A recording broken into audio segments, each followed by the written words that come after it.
Welcome to Josh Gregory Real Estate Tip of the Day. Hey, today's tip: never underestimate the power of kindness. I might have made a tip like this before, but I'm just overwhelmed by this thought lately. What is kindness? If you look at a dictionary definition, I think it would say something like the act of being friendly, generous, and considerate. And I've really been thinking about what kindness actually is. It's more than just being nice, right? You can be nice to somebody and not really mean it. Being kind is different than just being polite. Kindness comes from a place of genuineness and sincerity that can't be faked. And a person can feel if you're just being cordial versus kind, if you're just being polite versus sincere, if you're just being, going through the motions of what's expected societally versus actually genuinely caring about what's wrong or good or bad in their life. So I guess I would define kindness, at least partly, as caring more about somebody else than yourself. And then your actions and your attitude coming from that place of genuine care inside. So I want to give you an example of how kindness is so transformative and how it really changes my life.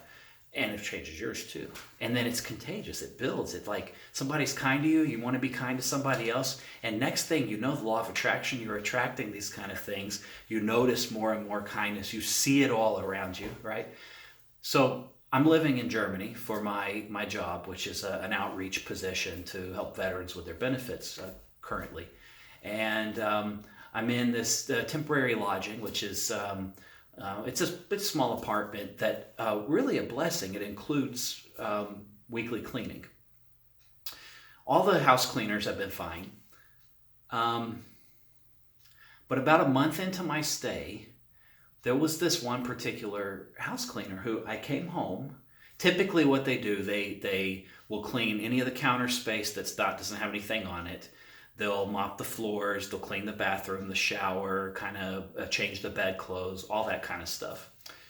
I came back and it was a day that I had been so busy that I've been just pouring myself out helping other people, listening to their problems all day.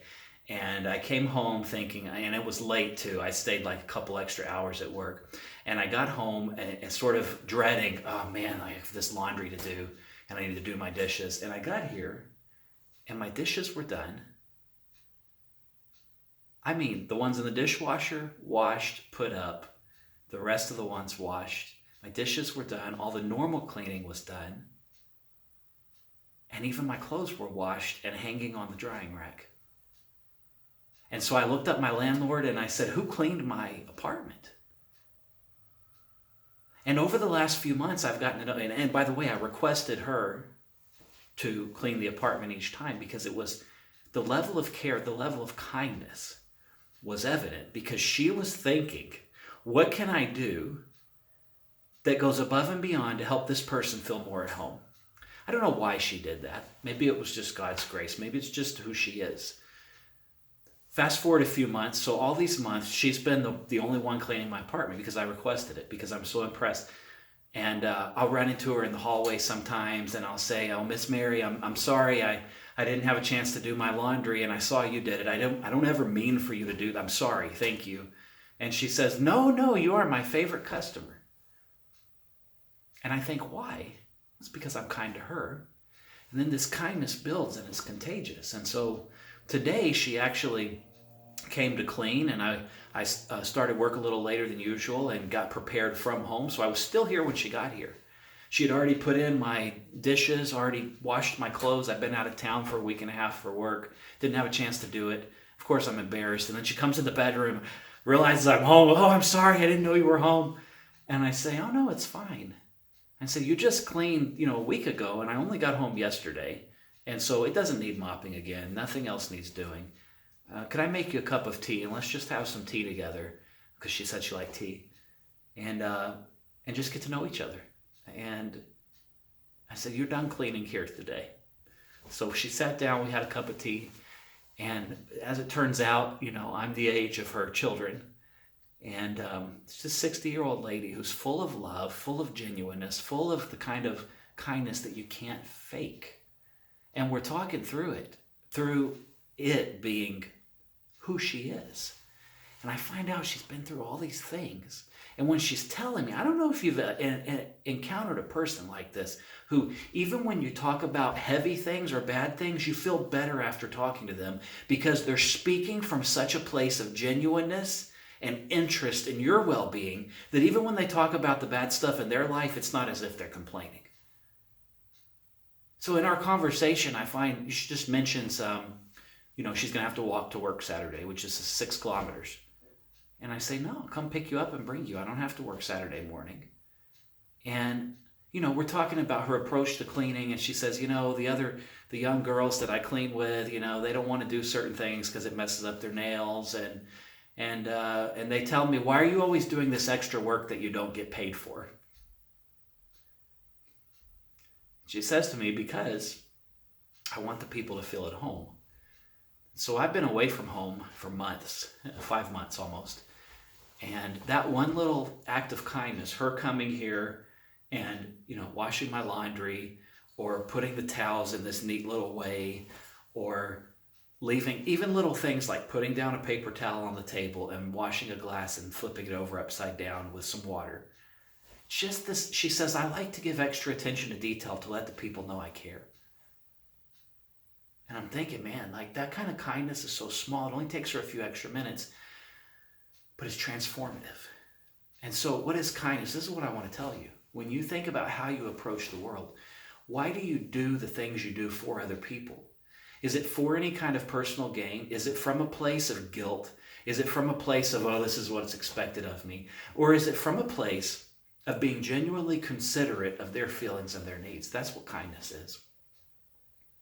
If you're a Christian, I think that's one of the main elements of what God expects from us. And even if you're not a Christian, it does you good to be kind to people. It makes you feel better. And then it makes you want to spread the love around, So her being kind to me through those little ways gives me the kind of appreciation, energy to go back into my job where all day long I'm like pouring out before people who are broken and who need my help. And so that's what I want to tell you today. Never underestimate the power of kindness. Just by smiling at someone, just by holding a door open for them, just by, who knows, maybe you buy their Chick-fil-A person behind you or somebody in line at Starbucks, or maybe somebody behind you, their little old lady or elderly man with a few groceries, you just pay for theirs. Or maybe somebody in a restaurant you see that they're struggling or they're having a hard time, pay for their dinner. It doesn't have to be about money. Maybe you just tell somebody, you know what, you look nice today. Or maybe you tell somebody who's dressed up, I really like your hat.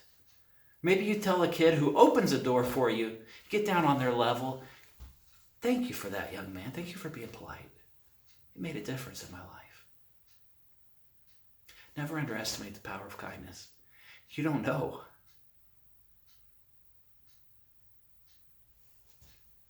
This is so real and dear to me. See, I have to tell you this now too. Years ago, when I first started working with veterans, I had a customer. I was in a call center at the time. And he called in, answered the phone. He said, Joshua. I said, yes, sir. He said, I remember you because that's my son's name. He said, last time I called, I had a gun by my table, on my table by the phone. And I was calling to find out about benefits for my family when I die. And I was planning to call and then shoot myself when I hung up and found out about the benefits. And he said, your kindness and your gentleness so disarmed me and was so real that I realized I can't control what the VA or the government or anybody else does to me, but I can control what I do to myself. And your kindness gave me a reason to live. See, that's been 10 years ago. I've had countless examples of other people being kind to me and giving me a reason to live for the moment. I mean, so many of us are alive, but we're really not living. So many of us, our lungs are breathing and our heart is pumping blood, but we're not really living. And sometimes just being kind to someone or experiencing an act of kindness gives you a reason to live. I mean, to enjoy life, to be thankful for the moment, to be happy you're alive. So again, and I'll conclude, never underestimate the power of kindness. God bless you.